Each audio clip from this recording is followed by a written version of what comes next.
Hello, and welcome to Sense of Responsibility. I'm Alec Lindenauer, a certified financial planning professional, husband, and chief allowance officer to 2 daughters. I'm also the creator of the Sense of Responsibility tools and how-to instruction parents need to raise their children into financially literate, money-savvy adults, even if they don't know much about finance themselves. I'm Julie Franz, a chef entrepreneur at heart, wife and mother of 2 middle school children. I also curate the Sense of Responsibility community so parents have a forum to ask questions, share success stories, and discuss their journeys. As a financial newbie myself, I'm also cultivating our group support system to help carve out my own family's path toward financial literacy. Well, welcome back, everybody, to How to Teach Your Kids About Money. Today, I want to introduce all of you to Trina Sargalski.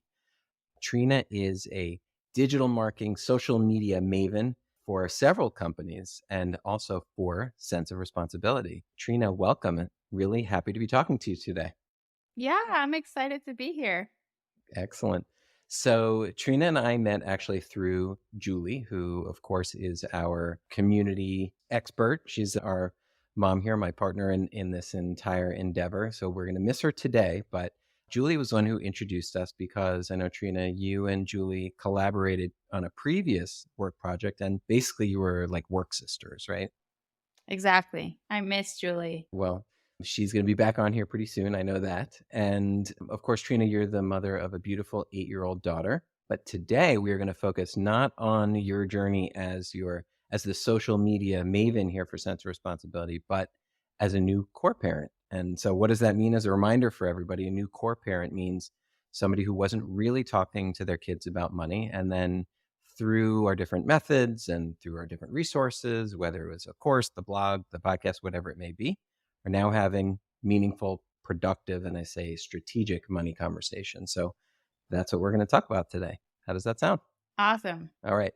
So, Trina, tell everybody a little bit about you. And I'd love to hear about you as a mom, what's important to you, your parenting style, and a little bit about your daughter. Cool. So I am a Miami native, half Latina, half Polish roots going way back. My parents and my brother, we used to actually have a good amount of conversations about money growing up. So it wasn't like I was completely clueless about money by any means growing up. And then let's see, fast forward a few years, now I'm a mom and I feel like I just got really busy. Like as parents, we can all relate, just I was just like in this day to day lifestyle. And then we moved and, we moved again. So we just got busy. I would say overall, my parenting style, being a former teacher, that was one of my past careers. Oh, what did you teach? I used to teach Montessori grades 1 through 3, math and science. And I actually have a Oh, master's in Montessori education, which for those who aren't familiar, Montessori is very much based on hands-on experiential learning, which is something I think you ooh, appreciate, Alec, that sounds right? familiar. So when we would teach the kids money, we would have fake bills and coins, especially in first grade. The whole point of Montessori is the younger they are, the more concrete it has to be. So things didn't really become abstract until third grade. Until they could really show that they understood, they were using like coins and the money and doing, all the math problems with the coins and the money. So that background, I think, has really affected how I parent. I would say I really value just education in general and experiential learning. And I feel like I tend to be a little bit more of a hands off mom in some ways. Again, that's very Montessori, Mm. letting kids kind of figure things out. You know, I'm sure we can all relate to this when your kid calls from the other room. I don't know how to do this. I need help. Either we take a minute and, don't leap up to help them. And it's usually because we're busy working or what have you. And usually you'll hear like a second later, oh, never mind. I Yes, figured true. it Yeah. One of my out. favorite phrases is, I look forward to you telling me how you solved that problem. Oh, I like that. I'm going to have to use that one. So, for example, Anne is not in a lot of activities. She hasn't really indicated to me that she wants to be in any particular activities except for Girl Scouts right now. And so I kind of let her lead on that. I don't feel, like I have to fill up her calendar. I just felt like as a teacher, I observed kids who were so busy. I was like, when do these kids have a minute? They would go to school. I would tutor them after school. Then they'd race off to some other activity. So I really value for my daughter the importance of just kind of free time. Dare I say it, getting bored, finding things to Yes. do. So I feel like the sense of responsibility philosophy is actually really aligned with how I think about parenting and practicing things. It was just a matter of one discovering it, and then after I discovered it, just taking the time, because there was a lag there in between when Julie first showed me the program and I was introduced to the beta, and when I actually started regularly implementing it in our life. Yes, I've got a lot of questions about that. But tell me, so logistically, tell me about parenting because you're co-parenting. So how does that Yes, work? I'm a co-parent. I really endorse co-parenting. I'm not saying go get a divorce, but I really looking back, I That's a really, different podcast, Trina. yeah, that's a Uh, different podcast. I really, well, just because I feel like a lot of us don't live by our extended family anymore. And so a lot is dependent on the nuclear family. So I have actually really valued just having two households to just help raise this person. And each household has its own family systems and structures. But actually, my co parent and I were pretty consistent, which has been really great. We generally co-parent pretty collaboratively and peacefully. So there's a lot of consistency in my daughter's life in terms of what she's doing in one house versus what she's doing in the other, and the values of each particular household. There might be little things like, is she eating more Lucky Charms over there? Is her screen time more limited over here? But in general, we're pretty aligned. And so that's something that's been part of her life since she was pretty much a baby. okay. So it's never been any different for her. Okay. So you mentioned that there were some money conversations for you in the house growing up. What are your earliest memories of money in the house? I would say, I mean, the way I grew up is, I think, really different than most people have grown up, even in my generation. So my mom stayed home. She worked at home. She helped take care of us. My dad was the main breadwinner. And I say that because I do feel like it really influenced, I think, you know, even up until my early 20s, I just had these kind of unconscious, I don't know, models of like, oh, this is how it's going to be once you have kids. But I never really ended up taking, more than a year off. Fortunately, I had that privilege after my daughter was born. But a lot of us just don't even have that, Sure. choice. Yep. So I would say that's like the earliest sort of thing. And then as far as conversations, I mean, I would say even when we were 11 and 12, my dad was starting to sit us down. We would all sit down and have these family meetings, and he would just start to explain certain concepts like, saving for college. I remember a man came to the house a few times, and later I realized that it was the agent that they were starting a mutual fund with. So my dad started explaining things like mutual funds and IRA, Roth IRA when I was probably like 15. He Okay. really Wow. also talked a lot about money in terms of a car, and this is what a car will cost, and this is what insurance will cost. So I feel like similar to what you've suggested, it was an everyday part of our life It as was like, far what's as for money. dinner? Talking about the Yeah. menu, no different. So yeah, it was an everyday part of our life. But and then as I got older, I very distinctly remember, before I went to college, we're gonna start this credit card. We're gonna open it in your name, and this is how you're gonna use it. Advice on like paying it off every month, and what it means to be in debt. This is how you build a credit score, and this is why it's really important to have a good credit score. So this is amazing. Um, So you had a really good yeah, foundation from a pretty young age, more than most. yeah. So you would think. Ah, yes, this is a good transition. Okay. So I think about this sometimes, Alec, because I'm like, you would think by now. I just feel like sometimes the lessons my parents gave, they were helpful, and I feel like I'm much further along than other people, and maybe this is something all parents feel, but sometimes I do wonder, hey, maybe I should have like adhered better to their advice. And I That have is been interesting. thinking about that a little more lately in terms of, for example, different points in my life. I was in debt, credit card debt, and then I got out of it, and then I would get into it again. My retirement's okay.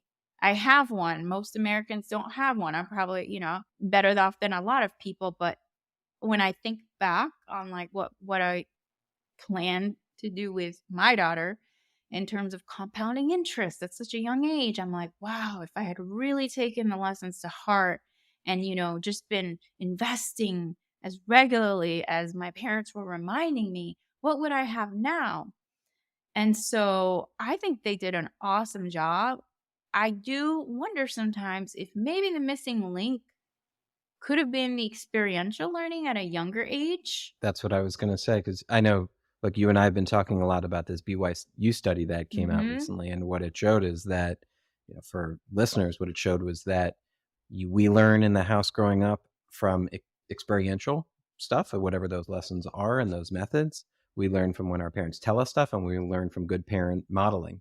So it sounds like those second and third, you definitely had plenty of. It's that first that was lacking. And what the research showed was that experiential stuff, that's the most important thing. That's the most impactful. That's what works over the course of years and decades. I Yeah, would that say that's it. I have thought about that recently, just working with sense of responsibility, and again with my Montessori background. Nothing replaces that hands-on learning, and so that's something both for Montessori and sense of responsibility. And I think it depends on the age too.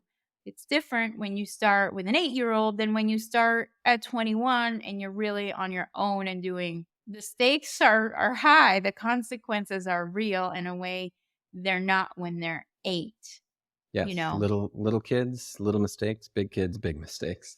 Yep. Yeah. And I won't say that anything I did was, catastrophic. It was just little habits over time. And again, building habits, like you always say when you're young, it's just more impactful. Yep. But it is also interesting, like you said, you found yourself in a little bit of credit card debt. So you worked through that. That was an experience you had, and you said, "Okay, well, I'm not gonna do that again." That's like touching the stove when you're a kid. You realize, "Okay, that burns. I'm not doing that anymore." So that worked, right? No, I did it again. Oh, But, it's did it because work the second time? life happens, I guess. And I guess when I'm thinking about, again, as I get even more financial awareness working with you, I just feel like I'm bringing a mindfulness to this area of my life that I just didn't have before. It's just also a lot easier to be less mindful about money when you're 25 than when you're, Yes. in your 40s and retirement looms larger. And also like the potential setbacks can be larger. I'm really proud of myself because I don't get too down on myself because I feel like I'm just, like we always say, hashtag learning. And I do have that Exactly. mindfulness now of keep cash, right? The reason it happened the second time is because I didn't have enough cash reserves and I had to go Mhm. back into the debt. And I thought I was doing a good thing by paying off the debt and putting all my cash there. But then when I had an unexpected situation, I had to go into the debt again. So I learned a really important lesson. Mm, But imagine, if I had learned experientially when I right. was 8. As a kid. Right, Mhm. exactly. So what do you want your daughter's relationship with money to look like? What's the goal? I think I want her to have more of a mindfulness. The way I really want her to understand it is money brings choices. Money Yes, brings choices and it empowers us to have so many choices. So it's a tool and we want to make sure that we have enough of that tool. I think that's that's what I exactly really right. want to instill her with, and just the mindfulness of like, we have to keep an eye on it. We don't have to be obsessive about it and worried about it, but we need to be mindful about it and see where it's going and think about our money habits and think about in 5 years kind of where do we want that money to be going to? What kinds of choices do we want to have? I think that's, something any parent would want for their child. It's just for them to have more choices. I agree. I think it's easy, as I see myself talking about this stuff on Instagram or whatever, the last thing I would ever want is somebody to look, "Oh my goodness, there's another guy telling me, that you should raise your kid to grow up rich." Like, no, at its core, I have the same goals, right? I want my kids to dictate over money. I don't want money to dictate to them. I want them to have choices, not a limit of choices. Whatever the choices they make, that's fine. But I have very much the same goal. I'm with you. And I also think, especially as, we have young women in our lives, and sadly, even in this modern day, the trend is sometimes to lean on a partner in terms of the mindfulness, to relinquish that mindfulness of money, to hand over the reins to somebody else. And so that's really important to me too, to show her this is something actually enjoyable, having this choices and Same. control over your money and independence. And of course, we all want to, have loving relationships with others, but we should also all be in a position that we don't have to depend on others to do the things that are really important to us. We should be financially independent, whether we're boys or girls. Amen. I'm with you. So let's talk about more specifically now your exact experience with sense of responsibility in terms of the program and all of that. So for everybody, Trina has been through the elementary starter program, which broken down is basically the first module is all about allowance, using that as a monthly experience and breaking it down that 1 hour per month between spend, save, invest, and donate. What do those conversations specifically look like? And then the second module is basically taking that, okay, well, what happens through the rest of the month? In terms of, it's kind of like teaching manners. Things come up. What do you say? What happens? What do you do to take advantage of those moments? You've been through that course. So if you could tell everybody, what are your house rules? How are you executing on your allowance that 1 hour per month? And where are you in that process?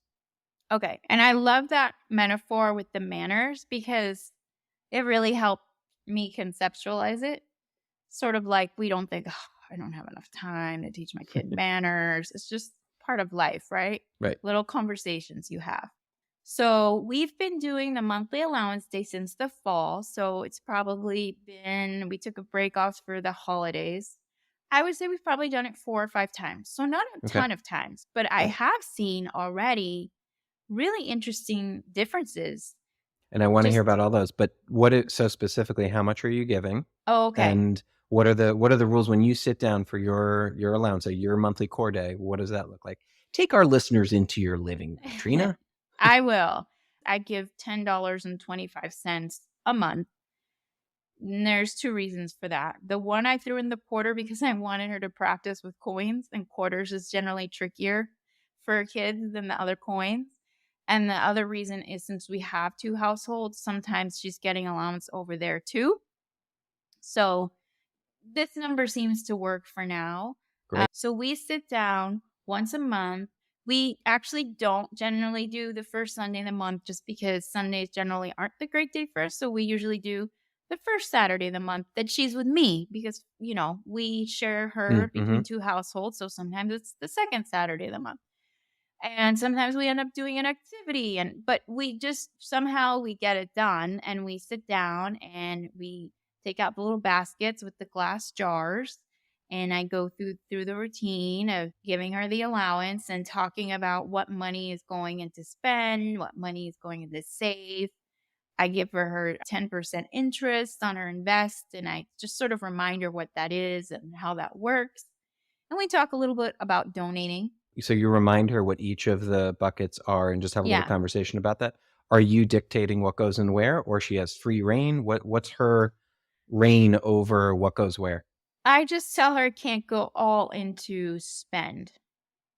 Okay. Other than that, I let her choose how it goes in. And then I would say maybe the only other house rules are I've generally tried to let her buy what she wants, but sometimes I have the same rule as you about just slime because we have so much slime in the house already. I What mean, is it with slime, Trina? yeah, it's just we don't need anymore. But generally, other than that, I try to give her free reign. I've just started layering on some more of the practices too. For example, we just put up the what is that sheet where she keeps track of like the credit The bill. credit bill. Hmm. Yes, because before it was just sort of like I would keep a note of it on the phone and we would handle it in the moment. But I really like the routine of sort of looking at it, at the allowance day, because in another way, it sort of functions as a spending tracker. Yes. So we can talk about what she spent her money on And that builds in that mindfulness, because up until now, and I think this is fine, she's just been really excited to have money to spend. She did her first, Amazon purchase, with me by her side. I didn't really implement the credit bill, but now we're starting with that. And I'm going to, next allowance day, kind of teach her about, okay, we have to be aware of how much money we have, because next time if you spend more than you have in the spend jar, you're going to have to pay interest to the bank, Great. the Great. $10 interest. So to be clear for everybody, as part of the course, there's a credit bill, but you could just use a blank whiteboard. You put it on the fridge so that when you're out with your child and they say, oh, mommy, daddy, can I borrow $5?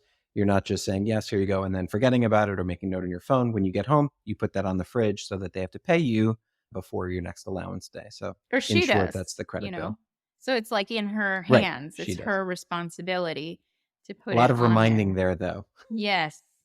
And that's okay. I would say other than that, we don't have too many other house rules. And the reason that comes into play, I just want to add, is because especially if you have a younger child who's dealing with cash, they're not usually carrying around a wallet Exactly. with the money. So that way they can still make purchases and, take part in all the learning that comes from that.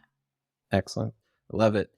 And as I always say, the best thing that you can do in your house, the best routine is the one that you are doing, the one that you could do consistently. So perfect, right? My recommendations are, hey, this is what I've seen work a few times. Take it, mold it. Sounds like you're doing that beautifully.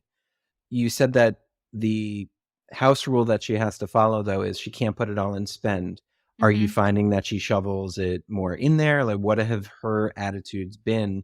I mean, you're giving an 8-year-old $10, and that never happened before. $10.25 plus interest on whatever is in her investment bucket. So what is she doing with it? Actually, thinking about it now, I might not charge her $10 interest because that'll be the whole allowance, but some kind of, painful sum. Exactly. So that she'll learn the lesson about Painful but interest. productive. Yes. So I was actually quite pleasantly surprised. I think it was 2 months ago when I first introduced the invest jar, because we first started with just, the allowance. We didn't even have the buckets. I was keeping it simple. Then we layered on the buckets, and then I talked to her about invest. And once she heard, oh, well, you can make 10% on anything you put out, just like you just leave it there and it multiplies. So she just shoved like a wad of cash in there. And I thought, well, this is great. Now that she's gotten a little more practice with the spending, I do see her kind of put most of it in there. But, she does put in the other ones too. And like you say, Alec, the whole beauty of it isn't even the allocating in the jars. It's all the conversations that come out of it. And it's just fun conversations. Like as a parent, it's just fun to see the wheels turning in your kid's head. And, when she's at the store and she realizes she has a set amount and she's comparing the prices, or when she realizes she has to pay for something and I'm not going to pay for it, how she's less willing to maybe buy X, plastic toy. That part is cool. And then also seeing her think of a savings goal and work towards that, which currently is one of those Squishmallows dolls. The bigger ones can be, I think it's like $40 or $50. So that's something she can save for in 3 to 5 months, maybe longer, depending on how much she puts in the save. But getting that practice too of the delayed gratification, because I think especially in the beginning, she was so excited about her purchasing power. Like one day she just goes, I want to buy something. And I'm like, what? What do you want to buy? Just something. She just wanted to buy something, She just wanted to go back on Amazon and go window shopping, which is Dopamine. fine. She But wanted dopamine. at the time I was, busy and I couldn't help her, in that past. So, but I think, there is a part of that. But again, thinking back to what you say, Alec, better to get that out of your system when you're 8, right?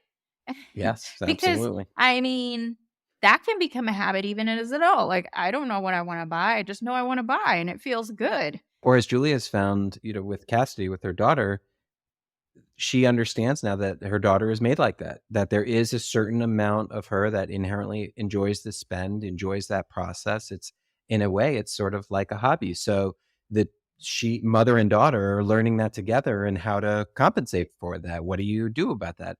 Better to, if it's something that maybe you can get out of your system, great. If you can't, at least learn about it and then progress through it. Yeah, that's a good way to think about it. What about What changes have you noticed in your daughter through this? I feel like we just have more conversations about money. I feel like I observe her thinking through money, thinking through when she goes to a store now. I think it's cool also just the way she asks me other questions about money because now she has more awareness of it. Yeah, How much does this cost? How much do you make? Different questions. She would always kind of ask questions before, but I feel like now she has like a point of reference. that's a great way of putting it. And then the conversations too about donations and who we might want to donate to. And it just opens up a whole bunch of conversations. But I think the main thing is just her having just this ability, this power to spend money and save money. She really likes it. And I think that's good. I think it's good to see her developing a positive relationship with money as a tool, and learning how to think Absolutely. about it. Was that the most surprising thing, or is there something else that was the most surprising? I mean, the most surprising was seeing her shove all that money in the invest jar. I'll be curious to see how that trend continues in the coming months. And as Yeah, she gets older, it might, be more significant to her. But overall, my kid is generally she's a pretty thoughtful, responsible person just by nature. So I feel like layering this on, like, she's going to be particularly receptive, I think, to all the lessons that this offers her. what about changes in you? Have you Mhm. noticed anything? Well, you did say earlier that you feel like now being more money mindful and or fiscally responsible, just that's more on your mind.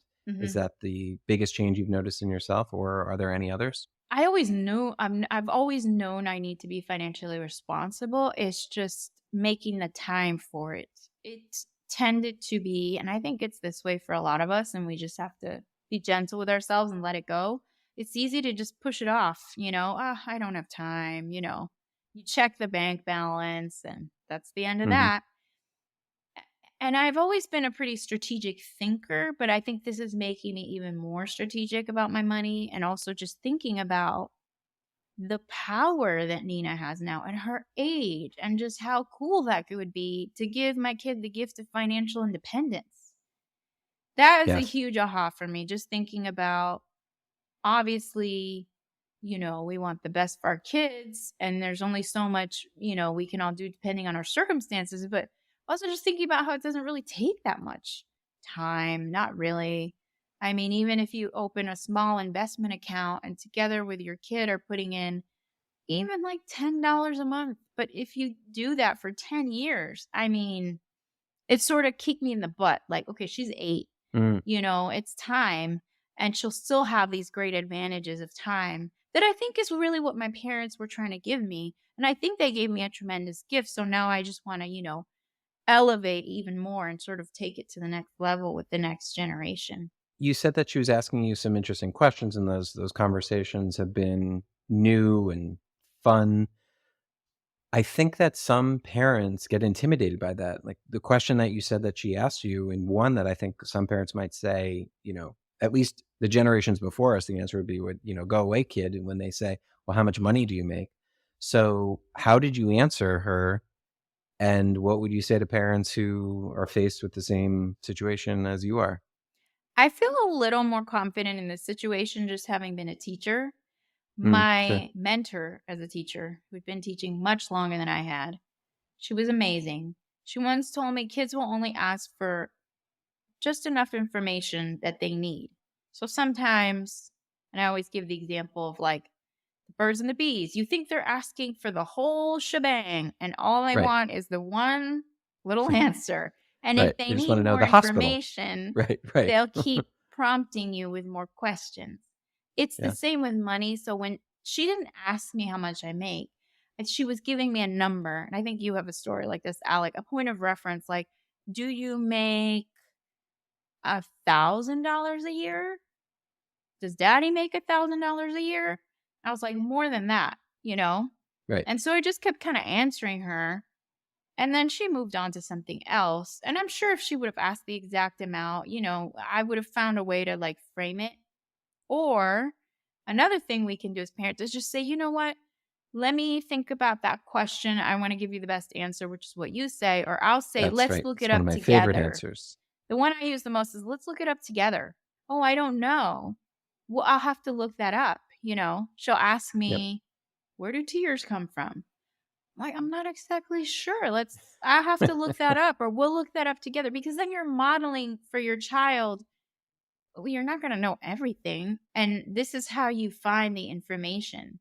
And then that's a whole other set of lessons, right? About money, Yes. critical Agreed. thinking about where we get money information.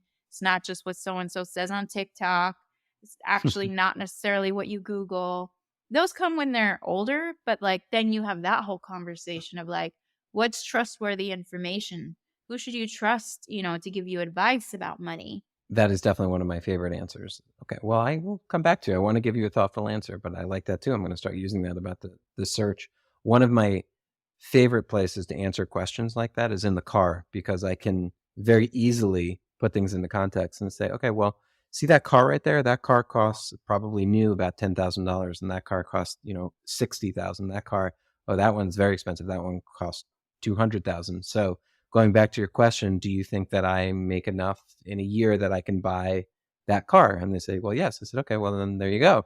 So that's a great place for those conversations, I believe. Yeah, one of the stories that I talk about in the elementary starter course, what I remember when Eve, my youngest, when she asked, okay, well, are we rich? And so I Mhm. started to dig in, like you're saying, okay, well, what really is the piece of information that she wanted to know? And ultimately she wanted to know, okay, well, can we buy a mansion? And then it was like, okay, well, what do you mean by mansion? And what she really wanted to know is, can we please sell this house and buy a house that has 2 floors? So it really had nothing to do with anything rich, money, like, it was so far from that, and then I had to explain, well, if you have 2, like square footage, like if you had 2 houses that were the same width and, and length, and one had 2 floors, like compared to the other one, all of that, and so that's what the conversation was about. It had nothing to do with that. So that's why I like parents to know this stuff doesn't have to be intimidating. You dig a little bit, you can find an answer that works for you. I just think it's so okay not to know. Like, That too. Yes. I don't know. I never heard any story, I could be wrong, about someone asking their parent a question and losing total respect for them because, it's just we don't know everything, and it's okay to model that for our kids, and I think it's actually really important because they should also be patient with themselves when they don't know the answer to everything. It's more about learning how to learn, right? Like, how do you find good information? Let's do it together. So if you're having this wonderful experience, I have to ask you, you Mhm. alluded to it before. So you were invited to the beta for the elementary starter a year ago, and we started really working together 6 months ago. And you're like, all right, well, I need to, I'm going to be working on this. I'm talking about this. I really need to know. Let me just like watch the videos and take the lesson. I I'm have most watched interested. some videos prior to that. Okay, well, tell us about what happened during that 6 month period where it was like you were introduced to it and you were excited, but you didn't do it. So give us the why there. What is the why? I don't Yeah, know. what It's just happened? like the very common why for the parent. Oh, I'm too busy. And it just seemed like, oh, I got to sit and watch the videos and, let me plan a time. And sometimes it's just easy to make things bigger in my mind than they are. And really, it's just like a bunch of 7-minute videos. And once I started watching, I was like, oh, it's been half an hour and I've already finished the whole, you know, first session. It's more about that. Okay. I did not ask, and I meant to, what's been challenging? Hmm. About doing the allowance process? Yeah, about and just teaching her about money in general as you've made this commitment and the effort, the whether it's the sitting down once a month, whether it's when you're out, clearly finding what to say, how to answer questions, that hasn't been difficult because you're taking your time, you're measured about that. But there has to be something that has been more difficult or than you assumed or just difficult in general. One challenge as far as my daughter is sometimes she resists the routine. I have a time that I have free to do it, and that might not be what she wants to do in that moment. And she wants to go through it fast, just get the Yes. money. And she doesn't want to have a discussion. She's not as open to the discussion. And that just depends on her mood. And I think Yeah. I mentioned to you, maybe we'll try it on weekday evenings because I think she sort of sees it as quote homework. And in her mind, she's like, why am I doing this on a weekend? Might just be a timing thing. That's really been the main challenge, I would say. And then the second challenge, again, to go back to what I was talking about, and not to get like too, I don't know, into the emotional stuff, but like I think it's good for other parents to hear it. You do start just thinking about your own money mindset and looking at just areas of your life as far as money and like where you could do better. And that's not always easy, you know? If you're more Right. mindful of stuff. Self-reflection can be hard. Yeah. Yeah, and just seeing like, oh, I need to definitely be putting more into this retirement account now that I'm thinking about this. But Mhm. we have to think about it, you know, and we can just be gentle with ourselves and say, well, now I know more than I did. Like I think I mentioned this in one of our emails, the book, The Gap and the Gain. There's so much like that we can do in life with the mindset of just how far have I come? Wow, look how far I came versus like, "Ugh, I'm so much further behind, the Right. neighbor, other people my age, other people half my age, you know? But that's been the challenge because it does open up that sort of self-reflection, Right. but it's also good. Well, the first challenge that you mentioned, I think that's probably the most common one that I hear, and it's I would say it's the most common one in my house too. And when that comes up, I just say, "Yeah, I hear you, and I understand that you wanna go fast. However, if you want the money, this is the price. Right. I'm giving this money to you so that you can learn and you can practice and you can have these experiences, and I want you to buy all of those things, and I want you to make those purchases. But you have to sit down for the next 45 minutes." And then I get a huff, I get an eye roll, especially since now they're teenagers, but invariably, they want that money. Is that how you handled it? Yeah, I mean, there's no getting out of it. So she Right, can have a face, but right. we'll still have the conversation. But isn't it that way with everything with kids? Sometimes they're going to have a face and still, it's not a choice. It's happening. Exactly. Yep. Alright, so Trina, what words of wisdom would you give to a parent who has not yet taken the plunge to say, "Okay, I'm gonna have these money conversations, I'm gonna do the allowance routine." Just do it. Oh, just do it. Just rip off the Band-Aid and do it. It doesn't take as long as you think it does. It's not gonna be as much of a learning curve as you think it will. Just do it. And it'll be like 100 times worth the time and energy you invest in it. Not just for the money knowledge you're giving your parent, but I also just think I don't know, it's like a fun part of parenting. It just gives you like a fun thing to talk about. And I look forward to continuing the conversation because I imagine when Nina is a teen, your kids are older than mine, they don't always want to talk to us about some things. But I Yeah, feel like money is sort of like this level ground that maybe you could still have conversations about with your kid when they're a teenager and, are more interested in talking to their peers about other things. You can still kind of have that door to conversation open. Yeah, just do it. Just do it. Don't worry about the time. Don't worry about how much you know. Just start. I love it. That generally seems to be the words of wisdom that most parents give other parents. It's interesting that that theme just keeps repeating, and boy, those Nike people, they are brilliant. Yeah. I'm gonna take your parent hat off for a minute. Uh-huh.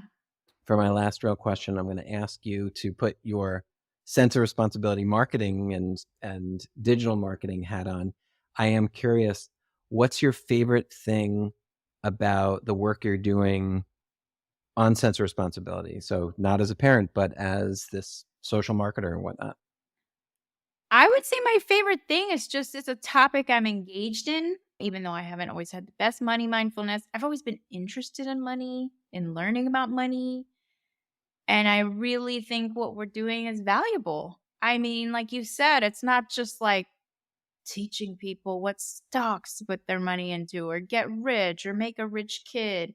This is so much about mindset for your kid. And so I just love doing all of the marketing and the content. I guess because I am part of the group, right? I am a core parent.